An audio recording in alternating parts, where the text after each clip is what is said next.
passo agora a palavra para a senhora. Obrigado. Muito obrigada, Frederico. Boa tarde a todas e a todos. Quero dizer que é um prazer imenso estar aqui com vocês hoje para tratar de reforma tributária num contexto de responsabilidade tributária. Eu não preciso dizer o quanto eu gosto dessa matéria, eu venho assim, estudando responsabilidade há mais de 20 anos, né? Na época em que só se falava do artigo 135 do CTN, então assim, era o artigo mais importante que existia dentro do contencioso tributário. Claro que hoje em dia continua sendo aí uma diretriz extremamente relevante, óbvio, né, em especial aí contra fraudes fiscais, mas nós avançamos, né, avançamos no interesse comum do artigo 124, avançamos em todas as questões relacionadas a grupos econômicos, acho que o mundo mudou, e agora nós estamos inseridos num contexto de reforma tributária. Então, vocês já devem ter estudado seja a emenda constitucional, né, 132 de 2023, do ano passado, seja o PLP 68 de 2024, vocês puderam notar que a Constituição, ela permite que lei infraconstitucional crie novas hipóteses de responsabilidade tributária, o que já existia no CTN, tá, gente, no artigo 128, mas uma vez essa regra tendo sido introduzida por meio de uma emenda constitucional, ela ganha ainda mais força no que diz respeito a estar na cabeça das pessoas e procurar instituir novas regras, tá? Porque do ponto de vista jurídico, antes também podia, com algumas pequenas diferenças, mas antes também podia. Artigo 128 do CTN. Agora temos a emenda constitucional e temos o PLP 68, que traz algumas relevantes alterações e inovações para o nosso sistema. Assim, eu gostaria de falar com vocês aqui nesse nosso bate-papo de três assuntos diferentes dentro do nosso tema maior. Primeiro, a questão dos contribuintes, né? Como é que o PLP 68 traz essa figura do contribuinte, quem passa a ser contribuinte. Essa parte é mais rápida. Depois eu vou falar um pouco de plataforma digital, né? Da responsabilidade atribuída a elas, que é um assunto que vem sendo muito falado, muito discutido, muito acompanhado aí por toda a sociedade, nesse debate todo que nós temos do PLP. E depois eu gostaria também de trazer o artigo 24 do PLP, que ele diz respeito à fraude, porque, assim, tão importante quanto a discussão das plataformas digitais, para mim é a questão de fraude, tá? Eu até diria que, assim, caminham muito juntos, seja plataforma no que diz respeito à eficácia da arrecadação, uma vez que nós sabemos hoje como, né, assim, o mundo mudou e as nossas compras e as vendas são feitas muito por meio de plataformas, são online, então, assim, é uma realidade que se apresenta e atribuir a elas essa responsabilidade é, sem dúvida alguma, uma maneira de ganhar eficácia na arrecadação, e aqui não estou discutindo nesse momento se está certo ou está errado, mas é um fato, tá? E temos um segundo fato, que é a introdução dessas inovações no que diz respeito à fraude, que, a meus olhos, são muito benéficas, e elas superam toda essa discussão que vem tendo há anos do interesse comum, cuja redação do artigo 124.1, ela é muito restritiva, tá? Nós sabemos, aí para quem, né, trabalha com contencioso tributário, que é uma grande controvérsia a respeito da interpretação do artigo 124.1, faria, assim, um corte para vocês, né, que ele é um corte grande, mas ele é relevante. Tem uma parcela dos estudiosos e aplicadores que entendem que o 124.1 ele é aplicável a situações lícitas e ilícitas, né? Então, para todas essas situações, lá estaria essa previsão legal. Essa parte, esse bloco, ele é muito defendido pelas autoridades públicas e pela maioria do judiciário, tá? E temos uma segunda parte, que é em relação à qual eu me filio, e consta, Frederico, aí do meu livro, nessa última versão, eu escrevi muito sobre isso, no sentido de que existe um limite semântico ao 124.1.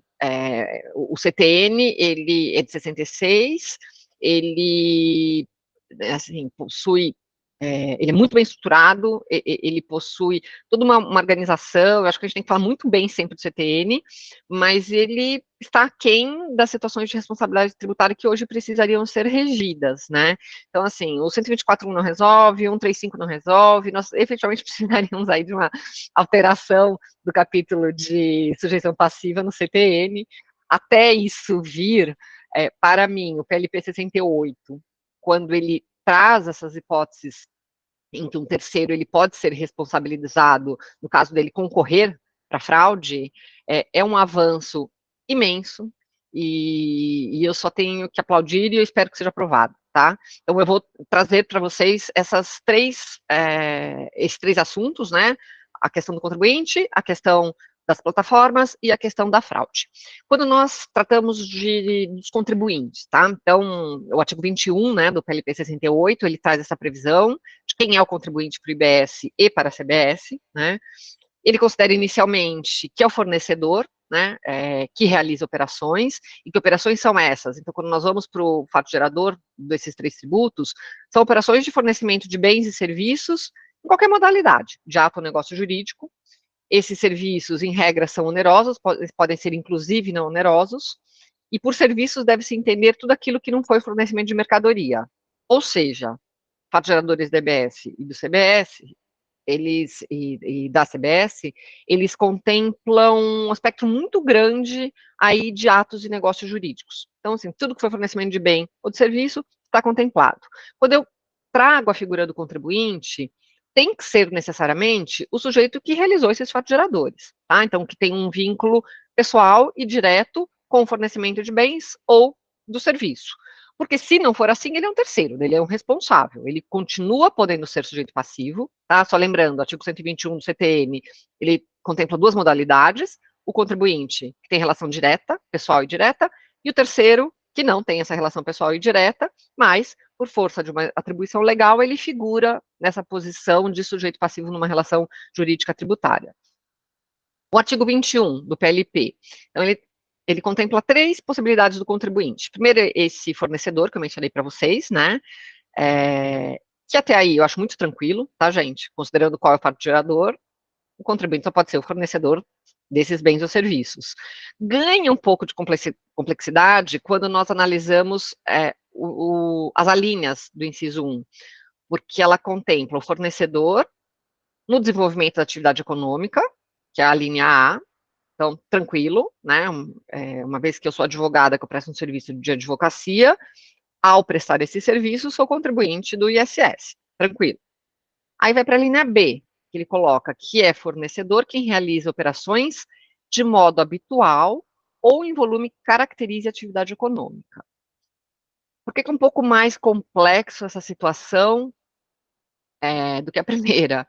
Porque nós vamos entrar na discussão do que é uma atividade exercida em modo habitual e o que é uma atividade não exercida em modo habitual, mas cujo valor envolvido caracterizaria uma atividade econômica. Então, assim, o que é habitual? É uma vez por semana? É uma vez por dia? Ou é uma vez por mês?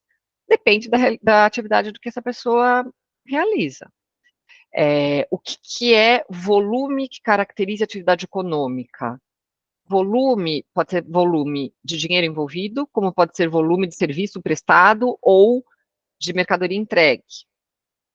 O volume na interpretação da CBS, será que será a mesma do IBS?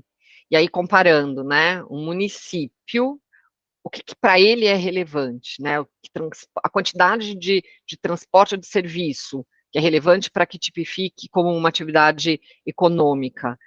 Tenho certeza que ele é muito inferior ao que a União Federal, né, a Fazenda Nacional, entenderia como sendo um valor relevante. Então, isso me chama atenção, tá, porque essa linha B, ela pode trazer discussões, inclusive contencioso, que é o que nós queremos simplicidade, tá, porém, eu refleti muito, né, com relação a essa linha, para dizer assim, tá bom, então a gente está no momento de discussão do PLP, deixa eu sugerir uma redação melhor que essa, né, para evitar realmente essa controvérsia futura toda. Só que eu não cheguei a uma conclusão, tá, gente? Porque, assim, do ponto de vista de norma jurídica, tá lá o que ela tem que estar. Assim, como é que a gente vai defender, e tô sendo muito transparente com vocês, que a gente vai ter que dizer assim, modo habitual, quem realiza uma vez por semana? Em alguns casos, uma vez por semana vai ser muito, em outros vai ser pouco. O que, que é volume que caracterize? Então, assim, eu posso dar né, sou advogada, e aí eu trabalho num parecer, um único parecer no mês inteiro.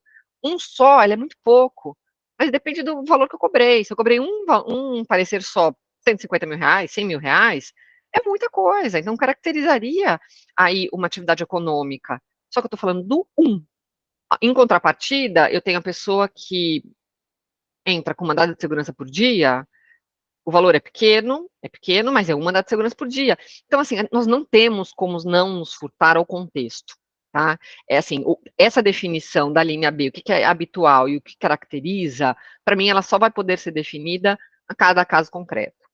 E nessa medida, em que pese haver uma luz amarela aí, de um potencial contencioso, para mim não dá para ser diferente. E aí a redação ela está muito boa, tá? O terceiro é de modo profissional, né? O fornecedor também, quem exerce de modo profissional, ainda que seja uma profissão não regulamentada, tudo bem. Segunda hipótese de contribuinte é aquele expressamente previsto nesta lei complementar, então não se enquadra em nenhum dos incisos das alíneas que eu mencionei para vocês, mas há uma previsão, né?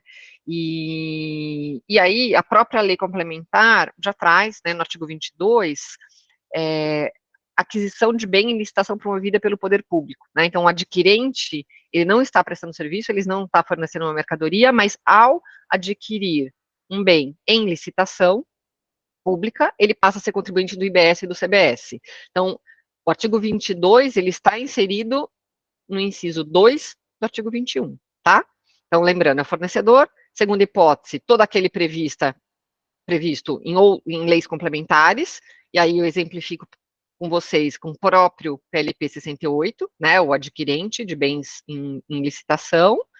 E o terceiro, a terceira hipótese, é a empresa, né, do Simples e MEI, que façam opção, é uma faculdade, por ser contribuinte e apurar IBS e CBS. Então, assim, ele não é, então a legislação exclui, né, Simples e MEI da qualidade de contribuinte do IBS e do CBS, tá? Justamente por serem pequenos contribuintes, então, assim, se nós interpretarmos Simples com MEI com volume que caracteriza a atividade econômica, é um norte que esse volume tem que ser inferior aos tetos desses dois regimes, né? Ou deveria ser, eu acho que é um bom norte interpretativo. Agora, essas pessoas podem, por opção, pretender, né, é uma opção que é feita anual, pretender seguir o regime do IBS e do CBS. E assim o fazendo, então nós teremos uma terceira hipótese de contribuinte. Então, basicamente, são essas três, tá? Tratando dessa primeira situação importante, né, que é o realizador do fato jurídico tributário, a princípio. Segunda hipótese, passamos agora para as plataformas digitais, tá? Que é o artigo 23 do PLP. Então, que vem causando um monte aí de discussão, né, como a gente mencionou aqui no início. Eu tenho que dizer para vocês que eu sou favorável à atribuição de responsabilidade tributária às plataformas digitais, tá? É um movimento internacional essencial e relevante, porque por meio dessas plataformas, muitos negócios são celebrados, negócios extremamente importantes, negócios não tão importantes no que diz respeito a valores envolvidos, mas numa quantidade muito expressiva, e esta atribuição de responsabilidade fará, sim, com que aumentemos a arrecadação. Agora, eu não vejo problema nenhum de se segurar meios jurídicos, nesse caso, por meio da responsabilidade, para que a arrecadação, me perdoem, aumente, desde que respeitados, obviamente, os direitos das plataformas. Então, o que a gente tem que discutir é se o PLP, ele assegura essas plataformas uma ascendência sobre os sujeitos que estão ali negociando, de forma que elas não tenham que pessoalmente arcar com o tributo que está sendo cobrado, a menos que houvesse algum tipo aí de fraude, tá? Mas nós estamos tratando aqui de situações 100% lícitas, tá? Então, o que a gente tem hoje, né? Assim, uma alteração de dinâmica de negócios, de conformidade fiscal. Então, negar que essas plataformas, por terem tanta ascensão nos negócios jurídicos e tanto poder, né, sobre as partes que negociam, elas não possam se responsabilizar pela retenção e recolhimento do tributo, para mim me parece um discurso ultrapassado, tá? Sim, elas devem se responsabilizar. O artigo 23, ele prevê essa situação, né? Ainda que essas plataformas digitais elas sejam domiciliadas no exterior. Quando há esse domicílio no exterior, é uma dúvida que eu tenho ainda, porque a questão de como exigir está tranquilo, porque ela vai ter que se cadastrar aqui no Brasil, né? Então, ela vai ter que fazer o cadastro no IBS e CBS, enfim, ela teria como recolher. Agora, caso ela não recolha e seja domiciliada no exterior, como que a administração tributária irá exigir o tributo não recolhido dessas plataformas? Eu acho que vai ser um desafio, ok? É claro que a gente não pode desconsiderar que nós estamos tratando aqui de grandes empresas globais, que a menos que fosse por um equívoco, assim, arrisco dizer que não vão, assim, ter nenhum interesse de deixar de recolher tributo do parceiro comercial dela para ter problema com o fisco brasileiro. E isso para mim não faz nenhum sentido. Eu acho improvável que nós enfrentemos esse problema. Mas caso enfrentemos, vai ser um desafio para as administrações tributárias conseguir cobrar no exterior esse tributo que não foi recolhido aqui no Brasil, tá? Mas essa também é uma situação aí em que há um não recolhimento. Vamos tratar das hipóteses em que elas são responsabilizadas. No artigo 23, ele traz duas situações. Uma, em que há substituição do fornecedor da mercadoria, porque quem é contribuinte é quem fornece, lembra do artigo 21, né, o fornecedor do bem ou do serviço. Se este fornecedor do bem ou serviço estiver estabelecido no exterior, por uma razão de praticidade da administração tributária, da legislação, transferiu-se de forma subsidiária a necessidade de pagamento para ela. Então, quem continua na qualidade de contribuinte e continua sendo obrigado, compelido a recolher o tributo, é o contribuinte, tá? É o fornecedor estrangeiro. Apenas se ele não o fizer, é que desculpa, gente, esse é o segundo, voltando aqui um pouquinho, aqui é substituição tributária. Se ele estiver domiciliado no exterior, me desculpem, esta pessoa, fornecedor estrangeiro, não deverá recolher IBS e CBS. Quem está compelido a pagar neste caso é a plataforma digital, tá? Porque ela recolhe em substituição. É uma típica situação de substituição tributária. Então, embora o fornecedor seja o contribuinte, ele sai daquele vínculo jurídico e entra esse terceiro, que no caso é a plataforma, por conta da localização do fornecedor. Então, que é a primeira hipótese, que é a de substituição. E aí temos uma segunda hipótese, que é de solidariedade. Então, a plataforma será solidária com o fornecedor, tá? Se ele for residente ou domiciliado no país, aí ele já tem que estar em território nacional. Se esta pessoa, este fornecedor brasileiro, tá? O domiciliado e residente aqui, ele não tenha feito a inscrição no IBS e CBS, então é necessário o cumprimento aí de um dever instrumental de inscrição, né, da qualidade, na qualidade de contribuinte, ou, em que pese esta inscrição tenha sido feita, a operação em si não foi registrada em documento fiscal eletrônico. Então, são duas situações em que esse terceiro, tá, esse fornecedor, ele descumpre com o que a legislação está prescrevendo, então, ou ele não se registra, não se inscreve, ou ele não emite documento fiscal eletrônico. Então, por uma omissão do fornecedor, a plataforma assume de maneira solidária a obrigação de recolher aquele crédito tributário. O que a gente precisa considerar aqui? Que essa forma que existe de responsabilidade solidária, nesse caso, né, de omissão, ela acaba sendo uma penalização para a plataforma, tá? Porque ela é compelida a ser solidária porque um terceiro não cumpriu com os deveres que ele deveria. Diferente do primeiro caso de substituição. Desde sempre eu sei que eu terei que recolher porque aquele fornecedor é estrangeiro. Aqui não. Eu estou achando que ele vai emitir o documento fiscal eletrônico e ele não o faz. E aí eu sou penalizada porque, se o fisco quiser, e provavelmente deve querer, ele cobrará da plataforma e não daquele fornecedor. Isto é ruim, obviamente, né? Nós vivemos, assim, muitas situações em que a solidariedade, ela é usada de forma abusiva, mas também nos deparamos com situações em que ela é aplicada de forma correta. Então, assim, nós vivemos aí uma realidade muito rica, né? Mas sim, responsabilidade tributária é utilizada muitas vezes de forma abusiva. E aí eu me questiono como será feito neste caso, tá? Porque assim, a plataforma ela tem que ser intermediária, isso é inequívoco. E quando nós vamos para o parágrafo 1º e parágrafo 2º do artigo 23 do PLP, isso está claro, tá, gente?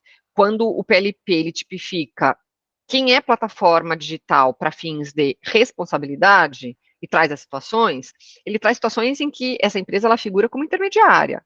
Então, ela tem controle de cobrança, pagamento, definição, condição, entrega de uma ou mais dessas situações. Ou ela atua diretamente como intermediária entre fornecedor e adquirente da operação, tá? Realizada de forma não presencial, tal, por meio eletrônico.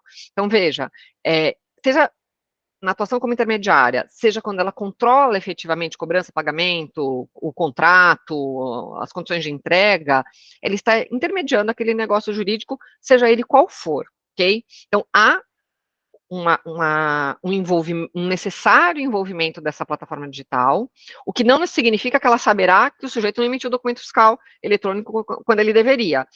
Mas o quando ele deveria, ele pode ter errado na emissão do conteúdo ou pode ter emitido em mora, mas a não emissão do documento fiscal é difícil se ela faz efetivamente esta intermediação e define todos esses termos, inclusive pagamento, cobrança, tá?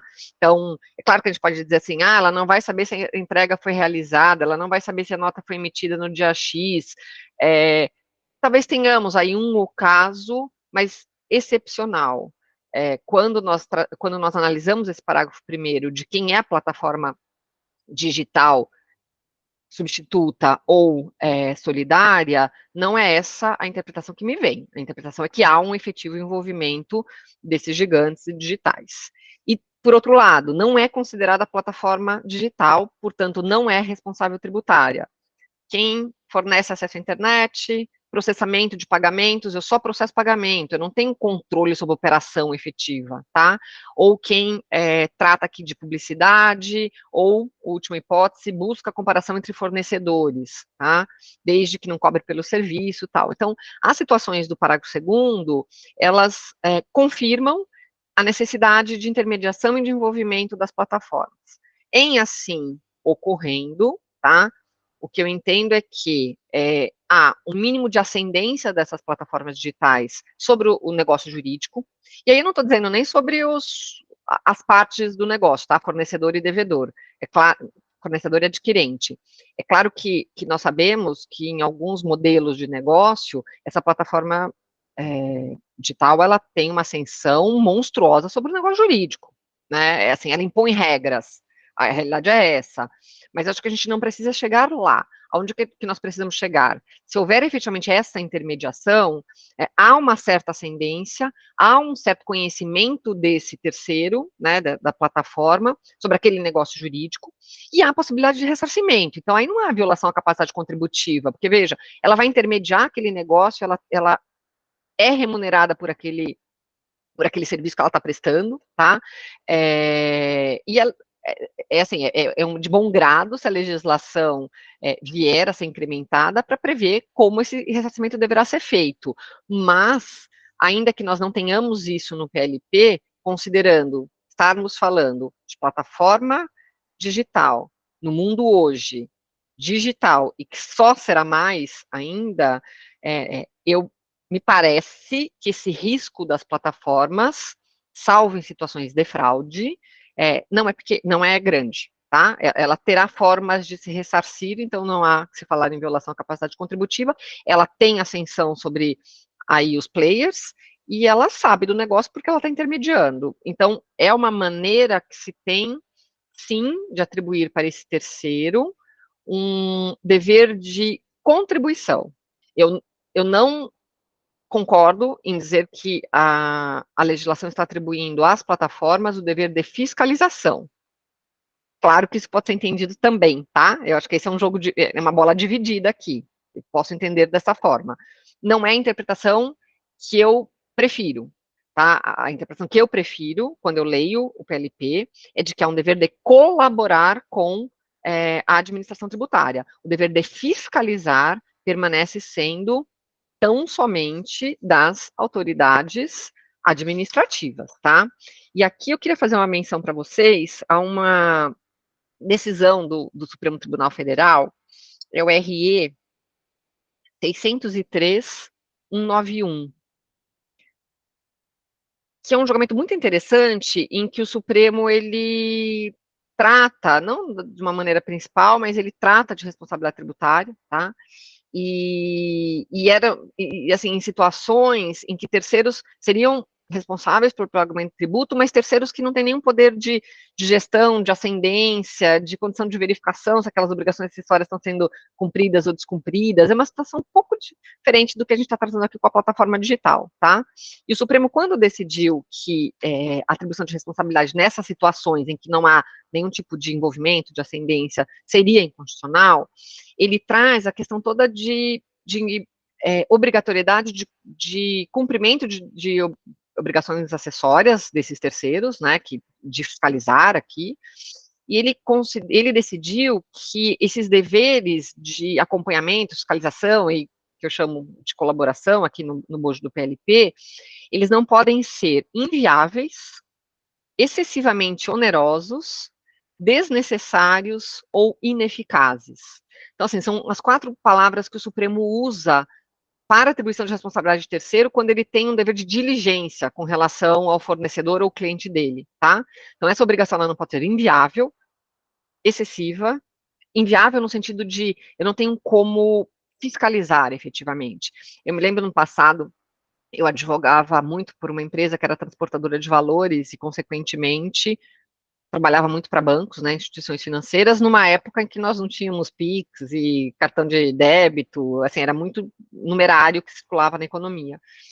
E, embora fossem empresas muito grandes, as transportadoras de valores, o cliente dela era instituição financeira, né?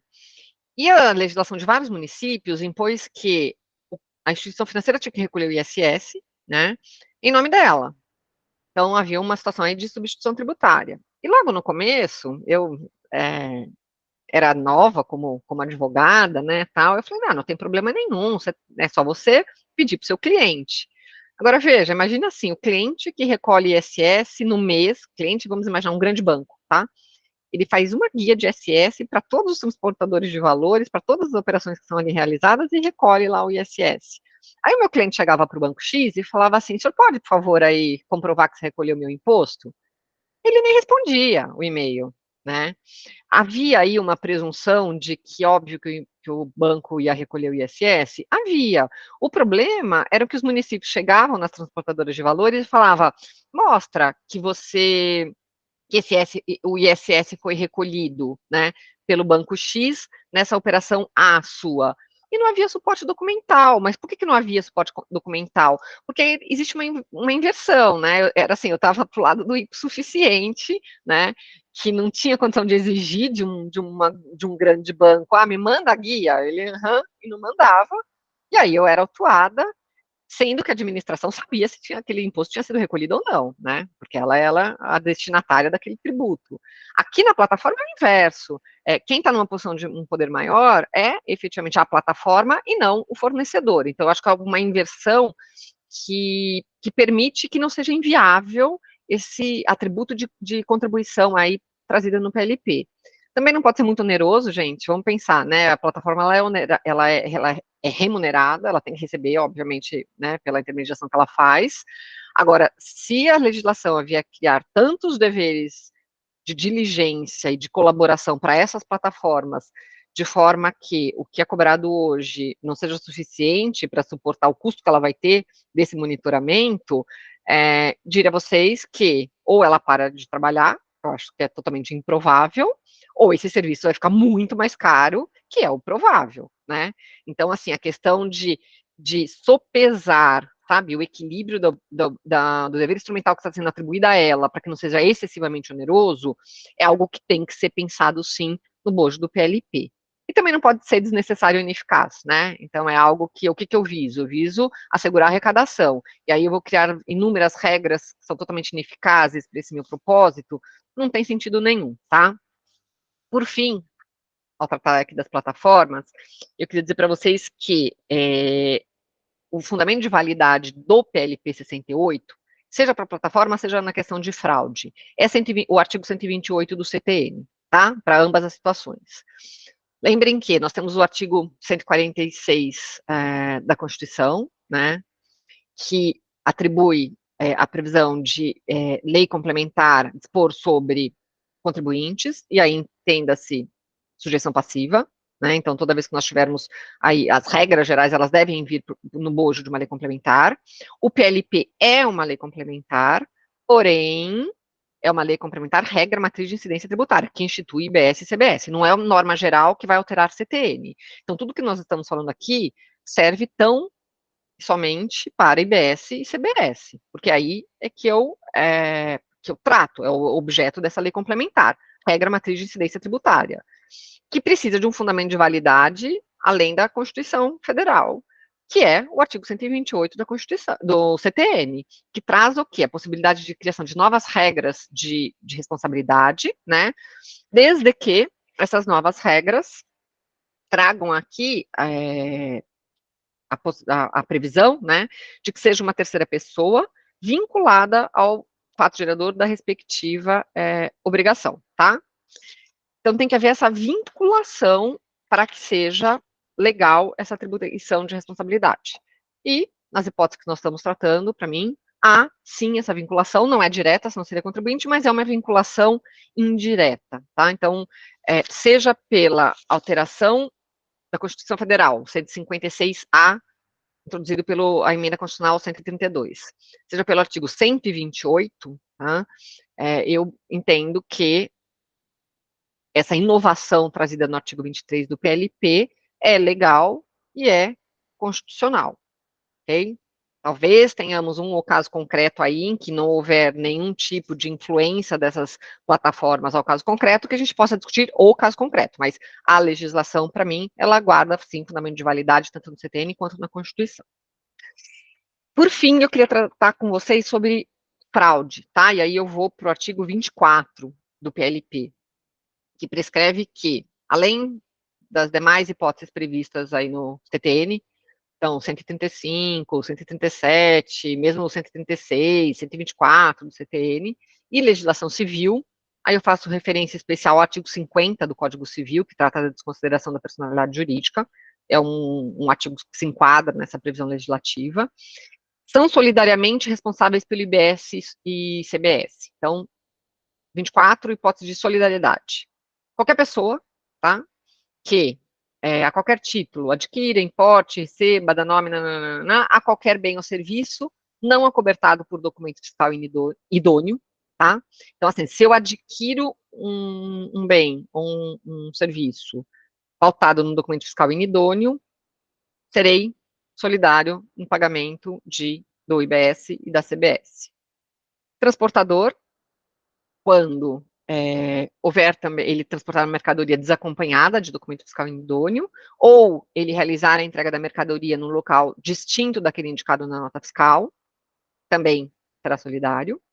Leiloeiro, na operação do leilão, tá? Aí a única situação em que não há fraude envolvida, algum ilícito, tá? No caso do leiloeiro, é uma questão de atribuição de responsabilidade pura e simples. E desenvolvedores e fornecedores de programas ou aplicativos, tá? desde que o que ele vier a desenvolver ou vier a fazer contribua para o não pagamento de tributo, tá? Para o cumprimento de obrigações tributárias em desacordo com a legislação. Então, aqui a legislação ela não traz solidariedade para desenvolvedor de programa de aplicativos de uma forma aberta. O que vier a ser desenvolvido, tá? Por esse programa ou por esse aplicativo, deve ser no sentido de fraudar a legislação tributária. Se for um desenvolvimento lícito, mas aí o adquirente daquele serviço é que aplicou de uma forma correta e cometeu a fraude, não há solidariedade nenhuma com o desenvolvedor do programa, tá, gente? Então, assim, ele tem que concorrer para aquela ilicitude por meio daquele programa que ele desenvolveu. E a última hipótese é qualquer pessoa física ou jurídica que concorra, por seus atos ou omissões, para o descumprimento de obrigações tributárias. Então, aí é também um dever de concorrência. Ou seja, não é.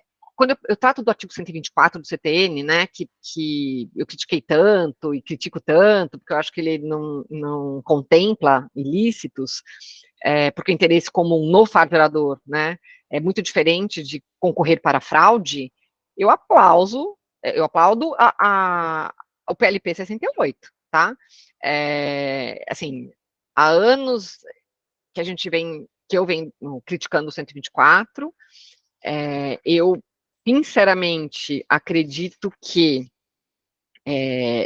existe um consenso, ou pelo menos para mim é um consenso, né, que, assim, que pessoas íntegras, elas não devem contribuir para fraudes praticadas por terceiros, né, e aí, por qual motivo isso não cabe no direito tributário, né?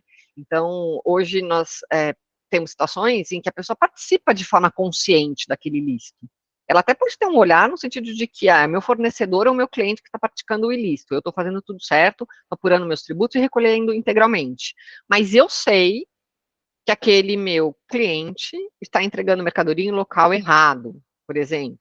Eu sei que ele está subfaturando, eu sei que ele está cometendo algum ilícito que, de uma forma consciente minha, e aí é extremamente relevante, porque precisa ter dolo nessas situações, tá? Em que pese a legislação não ter trazido essa previsão de dolo, como em todos os casos há um envolvimento desse terceiro de forma consciente, em que ele sabe que um ilícito está sendo praticado, tá? Não está escrito dolo, mas pressupõe-se a existência de dolo, tá? E aí até pode existir um ou outro que não concorde, mas veja, eu, eu acho que a legislação tem que ser muito dura com quem contribui com a fraude, quem concorre, e ela não pode estender essa punição àquele que eventualmente se envolveu num negócio de maneira desavisada, em que não há nenhuma prova de envolvimento daquele terceiro, né? São situações distintas, e são situações que elas são reconhecidas, inclusive, pela Receita Federal do Brasil, né? Então, a Receita, no parecer normativo 4 de 2018, ela entende que deve haver solidariedade tributária, com uma interpretação diferente do 124, ele entende que ele é aplicável a ilícito também, mas a premissa que é importante aqui para mim, nesse momento, para que esse terceiro possa ser solidário, e ela trata da solidariedade de forma ampla, tem que haver um nexo de causalidade entre aquilo que ele faz e a consequência, e tem que haver consciência desse terceiro. Então, assim, mera culpa, ou mero envolvimento, um negócio que você não tinha a mínima condição de saber que estava sendo praticado, não gera responsabilidade tributária no bojo do PLP 68, tá? Agora, se houver essa consciência, sim, por que não, né? Então, será que a gente não está na hora da sociedade exigir conformidade fiscal das empresas no que diz respeito a parceiros comerciais? Se muitos desses parceiros comerciais têm muita informação. Então, veja, eu não estou dizendo que esse parceiro comercial, né, que esse solidário, ele tenha que denunciar o cliente dele, que ele sabe que está fraudando, para a Receita Federal. Nem se fala nisso no PLP 68. Não há esse tipo de obrigatoriedade. Mas, uma vez que eu prego que eu, né, estou conforme com a legislação, eu empresa, será que eu preciso continuar concorrendo para a prática daquela fraude? Porque eu sei que ele está fraudando e ele compra de mim, eu posso interromper. E aí você vai dizer assim, mas isso vai acabar com o meu negócio. Pode ser que acabe com o seu negócio. Se você não quiser que acabe com o seu negócio, ou você cria uma forma, junto àquele teu parceiro comercial, de trazê-lo para a regularidade fiscal, ou você corre o risco de ser solidário. Assim, é uma decisão negocial. Agora, dizer que e existe esse dever de contribuição. Então, veja, não é uma fiscalização em que o solidário, uma vez identificando uma fraude, está compelido a informar a autoridade administrativa. Isso não há. Mas há o quê? Se você tiver consciência daquela fraude, concorrer para aquela fraude, então é muito interessante, porque a legislação, ela traz esse verbo, né? Todo aquele que concorra por atos ou omissões, então, ativo ou passivamente. Então, uma vez que eu concorri para isso, ou seja, a fraude, ela só pode ser concretizada porque eu agi de uma forma ativa ou omissiva, sim, há essa responsabilidade.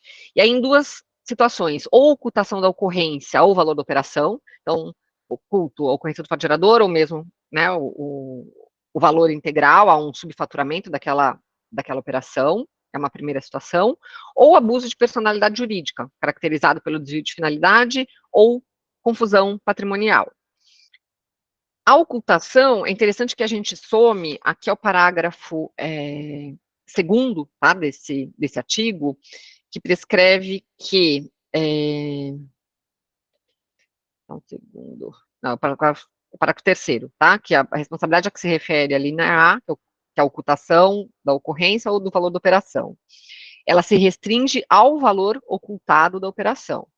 Então, se eu sou um contribuinte, eu sou um terceiro aqui, que eu vendi para um contribuinte, que possui um passivo fiscal imenso, mas foi uma única operação, serei solidária naquela operação em que eu me envolvi, não em todos os demais passivos daquele sujeito, tá? Então, há aí um limite para essa responsabilidade. E também, a legislação, ela traz que esse abuso da personalidade jurídica, né, como uma segunda forma, caracterizado pelo desvio ou confusão patrimonial, eu entendo que é assim, a absorção do artigo 50 do CTN, né, do Código Civil, para a legislação tributária, tá? Então, o artigo 50 do Código Civil, ele traz essa possibilidade, né, de desconsideração nessas duas situações. Então, desvio de finalidade é quando eu sou uma pessoa jurídica constituída para um determinado fim, eu extrapolo esse fim de forma ilegal. São as materialidades do artigo 135, tá, pessoal? Com a diferença de que o artigo 135 eu preciso ter um gestor, ali como sujeito ativo. Aqui não, qualquer empresa não é um gestor, inclusive uma pessoa jurídica. Uma pessoa jurídica ou física, mas o artigo 135 é só uma pessoa física.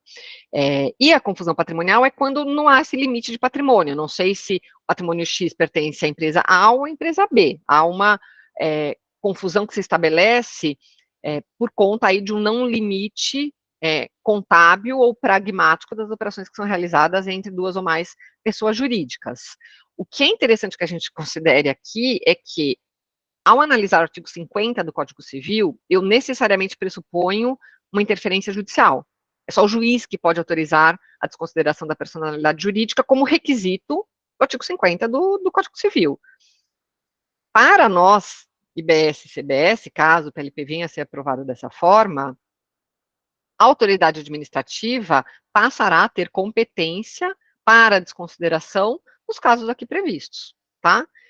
Obviamente, respeitando ampla defesa, trazendo elementos probatórios para suportar a desconsideração, mas teremos uma possibilidade aqui de desconsideração da personalidade jurídica feita pela autoridade administrativa, que hoje não há, e hoje a gente, mais uma vez, cai no 124, que é o salvaguarda de tudo, porque não tem uma previsão normativa mais adequada. Então, o fiscal ele tem que se utilizar do artigo 130, o 124, se for pessoa física, 135, porque ele não tem nada melhor.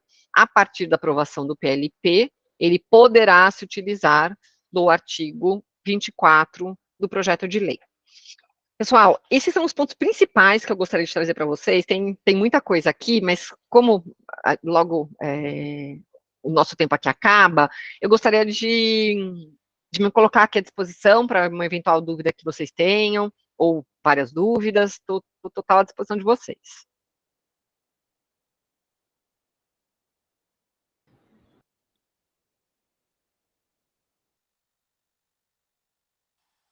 Tá multado, Thalita.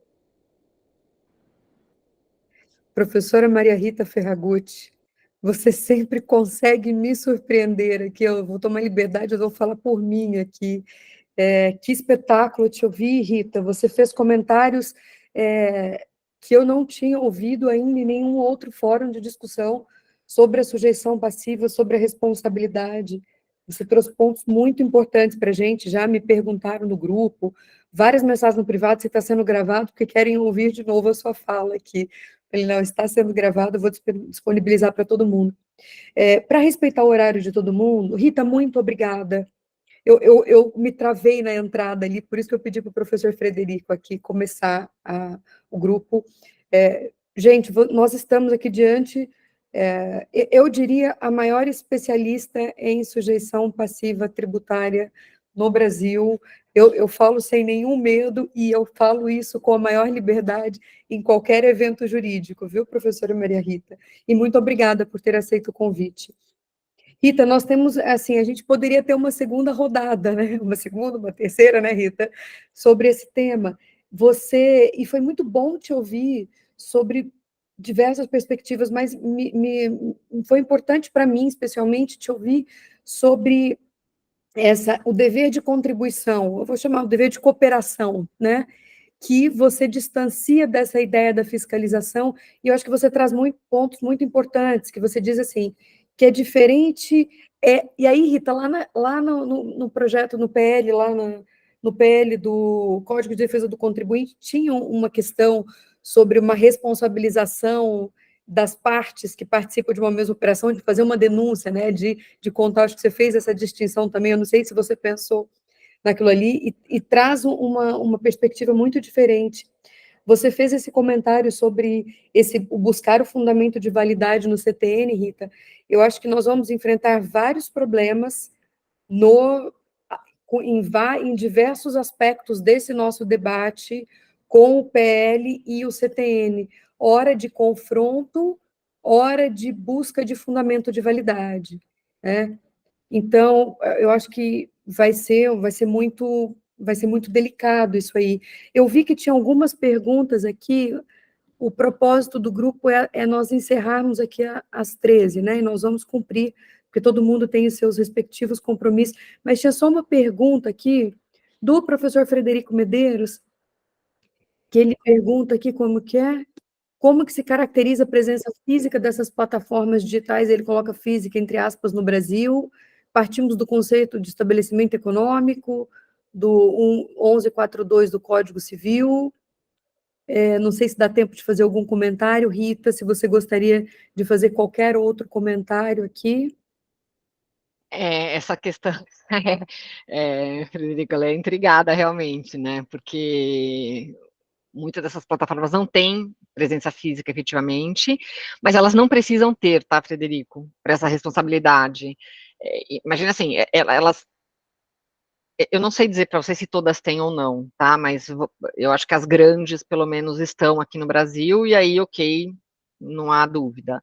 Mas para situações, e aí é esse estabelecimento econômico que você faz referência aqui, que ele pode ser mínimo, né, um estabelecimento com algumas pessoas só, com representante legal aqui no Brasil, já satisfaria. Mas é possível também que essa plataforma esteja tão somente no exterior. E aí, estando tão somente no exterior, ela vai ter que se cadastrar no regime CBS e IBS e eleger um representante. Tá? Então, assim, ela não precisará vir fisicamente para o Brasil. Agora, se tiver fornecedor e plataforma lá fora, então, o fornecedor deixa de figurar como obrigado ao pagamento, a plataforma que será na condição de substituta tributária, então, uma questão ST aí, e ela vai ter que se inscrever CBS e IBS. Quem será o responsável legal dessa pessoa no Brasil? É uma pergunta que vale milhões, porque é um cuidado que a administração tributária vai ter que ter. Mas mesmo que ela tenha, tá, gente? Aqui também, não sei se tem pessoa física qualquer que tivesse capacidade econômica de suportar qualquer demanda muito grande aí que tivesse via, assim, via credor, né, porque não sei como é que seria, se eles tentariam primeiro a pessoa física e depois para o exterior, porque não vai ter capacidade, então, assim, tanto faz, né? Ainda que seja uma pessoa física com bens, esses bens seriam ínfimos, provavelmente, diante de uma fraude fiscal envolvendo fornecedor estrangeiro, com plataformas grandes que querem fraudar efetivamente. Eu acho que a gente tem que contar aqui, sendo muito sincera, com o sistema previsto, né, no PLP 68, que é a obrigatoriedade desse cadastro, então elas já são compelidas a isso, com a idoneidade dessas empresas, porque elas são, no geral, muito idôneas, e não vão querer comprometer um negócio global, monstruoso, mais uma vez, para não pagar CBS no Brasil. Sim, acho totalmente improvável que isso ocorra. Temos split payment, que também dificultará o não pagamento. Então, veja, está tudo se cercando, né? Assim, é outro mundo, não é mais o mundo do imposto de renda no papel lá de 30 anos, né? Vai ser difícil não ter esse pagamento, tá? Então, eu sou otimista e eu acho que vai funcionar muito bem. Professora Maria Rita, se você me permitir, logo, logo eu vou pedir para você voltar para uma outra rodada aqui conosco, Rita, porque a gente tem outros, né, outros pontos aí de debate, outras questões. Rita, muito obrigada pela sua generosidade conosco de dividir esse tempo aqui, de parar para contar aqui para a gente um pouco das suas impressões aí sobre esse PL do IBS e da CBS. Muito obrigada, professora Rita, às 13 horas pontualmente, encerramos Obrigada. esse encontro.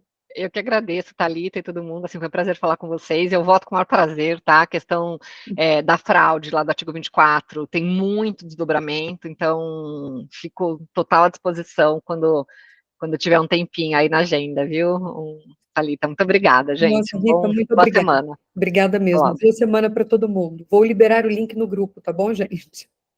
Um beijo, Rita. Boa semana para você. Tchau, tchau, Igualmente. gente.